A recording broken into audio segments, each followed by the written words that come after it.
Hi అండి. ఓ వంటకి ఒక మాటకి స్వాగతం అండి. ఈరోజు అల్లం పచ్చడి చేసుకోబోతున్నాము. ఇది పిల్లలకి పెద్దవాళ్ళకి చాలా ఇష్టమైందండి. ఇడ్లీ దోశల్లోకి చాలా బాగుంటుంది ఈ అల్లం పచ్చడి. నేను కొత్తిమీరతో కూడా అల్లం పచ్చడి చేసాను, మన ఛానల్లో ఉందండి. ఇదిగో ఇలా అల్లం పచ్చడి చేసుకుని ఒక లైక్ కొట్టండి, సబ్స్క్రైబ్ చేసుకోండి. ఇదిగోండి, పావు కేజీ అల్లం తీసుకున్నా, పావు కేజీ చింతపండు తీసుకున్నాను, పావు కేజీ చిన్నుల్లిపాయలు, 700 గ్రాములు బెల్లం తీసుకున్నా. కల్లుప్పు వేసుకుంటే అల్లం పచ్చడి చాలా రుచిగా ఉంటుంది, నిల్వ ఉంటుంది. నేను 400 గ్రాముల కల్లుప్పు తీసుకున్నా. గ్లాస్ కొలతో టీ గ్లాస్తో 3 గ్లాసులు అయ్యిందండి. కారం పావు కేజీ తీసుకున్నా. కారంలో కారం ఉండలేదు చూసుకుని ఇంకొక 50 గ్రాములు వేసుకోండి. గ్లాస్ కొలతతో అయితే టీ గ్లాస్తో 3 గ్లాసులు కారం తీసుకున్నా. ఇది 700 బెల్లం అండి. ఇడ్లీ దోశల్లోకి, అన్నంలోకి అయితే మీరు 300 వేసుకోండి. నేను కలర్ బాగుంటుందని ఒక 100 గ్రాములు తగ్గించి బెల్లం, 100 గ్రాములు పంచదార వేసుకోవచ్చు. ఇవ్వండి, 50 గ్రాములు పచ్చిపప్పు, 50 గ్రాములు మినప్పప్పు, 50 గ్రాములు జీలకర్ర, ఒక 3 స్పూన్లు మెంతులు. ఈ పచ్చిపప్పు మినప్పప్పు వేసుకుంటే అల్లం పచ్చడి చాలా రుచిగా ఉంటుంది. పావు కేజీ చింతపండు తీసుకుని ఏనలు, పెంకులు, ఇత్తనం అన్నీ ఏరుకున్నాను. కల్లుప్పు వేసుకోవాలండి. ఇవన్నీ ఇప్పుడు పప్పులు ఒకదాని తర్వాత ఒకటి వేయించుకుందాము. ఇదిగో బెల్లంలో అండి నేను 3 గ్లాసులు నీళ్లు పోసుకుంటున్నాను. ఒక పొంగు రానిచ్చి తర్వాత వడపోసుకోవటానికి. మీకు కొంచెం పచ్చడి గట్టిగా ఉండాలంటే ఒక గ్లాసు తగ్గించుకోండి. చింతపండులో ఏళ్ళన్నీ ఏరేసి 2 సార్లు కడుక్కుని దీనిలో కూడా 2 గ్లాసులు పోసుకుంటున్నా. ఇది ఉడికే తలికి మొత్తం 1 లీటర్ నీళ్ళు అవుతాయండి. పావు కేజీ చింతపండుకి లీటర్ పడతాయి. ఇది కొంచెం సేపు ఉడకనిచ్చి ఆరినాక మనం మిక్సీ వేసుకుందాము. స్టవ్ మీద బాండి పెట్టుకుని పల్లీల నూనె అండి ఒక 50 గ్రాములు తీసుకున్నాను.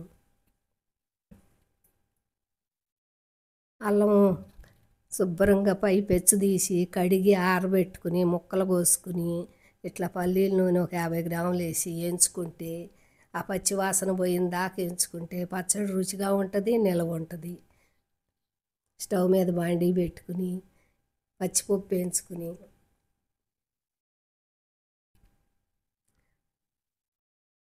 తర్వాత మినపప్పు కూడా వేసుకుని ఈ రెండు కూడా మంచి కలర్ వచ్చిందాక దోరగా వేయించుకుని, అల్లం అప్పుడప్పుడు మీడియంలో పెట్టి వేయించుకుంటూ ఉండాలి.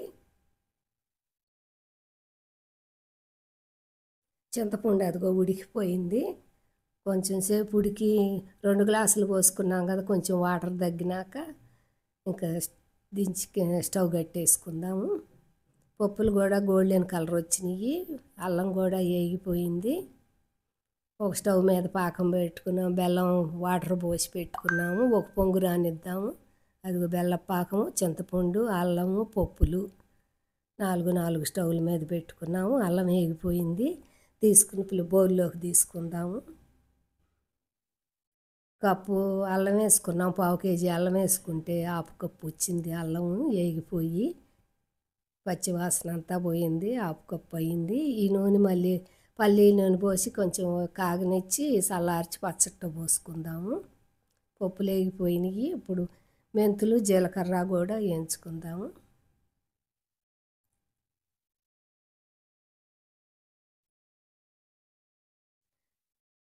మెంతులు, జీలకర్ర కూడా సిగులో పెట్టుకుని మంచి కలర్ వచ్చిందాక వేయించుకుని మాడిపోకుండా. ఇగో కలర్ చూడండి చాలా బాగా వచ్చినాయి.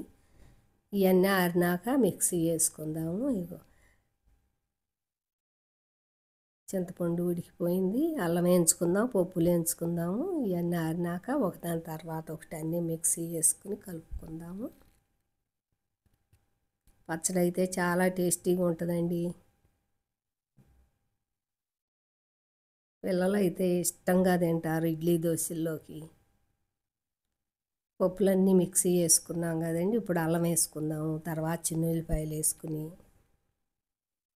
చింతపండు కూడా మెత్తగా మిక్సీ వేసుకుని కల్లుప్పు అండి, చిన్నుల్లిపాయలు ఒక అత్తి, అల్లంలో ఒక అత్తి, చింతపండులో పోసేసుకుందాం కల్లుప్పు. ఆ మూడిట్లో వేసుకుని మిక్సీ వేసుకుని ఇప్పుడు అది కారం కూడా పోసి అన్నీ కలుపుకుని బెల్లం పాకం దీనిలోనే వడపోసి కలుపుకుని ఆ పాట గ్రైండర్ వేసుకుంటే మాకు సరిపడా నీళ్ళు ఇప్పుడే చూసుకోండి. ఉప్పు కారాలు కూడా ఇప్పుడే చూసుకుని కలిపేసుకోవచ్చు. మీకు తీపి కానీ ఉప్పు కానీ కారం కానీ అన్నీ ఇప్పుడే చూసుకుని ఇంకా గ్రైండర్లో వేసుకోవచ్చు. అది గ్రైండర్లో 1/2 కేజీ చింతపండుకి నాకు 2 వాయిలు అయిందండి. ఒక్కొక్క వాయి 30 నిమిషాలు పట్టింది. 1/2 కేజీకి గంట సేపు పట్టింది. గ్రైండర్కి అంటకుండా తిరగాలి. ఇప్పుడు ఒక 1/2 కేజీ పల్లీల నూనె పోసుకుని వేడి చేసుకుంటే ఇంక నేనే తాలింపు దినుసులు వేయనండి. ఇది వేడైనాక కొంచెం కాగనిచ్చి పక్కన పెట్టుకుని కాచి చల్లార్చి పోసుకుంటే పచ్చడి చాలా బాగుంటుంది. 6 నెలలైనా సంవత్సరమైనా పచ్చడి ఉంటుంది. ఇది 2 రోజులు బయట పెట్టుకుని గాజు సీసాలో పెట్టుకుని ఫ్రిడ్జ్లో పెట్టుకుని అప్పుడప్పుడు తీసుకుని వాడుకోవచ్చు. ఈ అల్ల పచ్చడి దోశల్లో అయినా ఇడ్లీలో అయినా చాలా చాలా టేస్టీగా ఉంటుంది.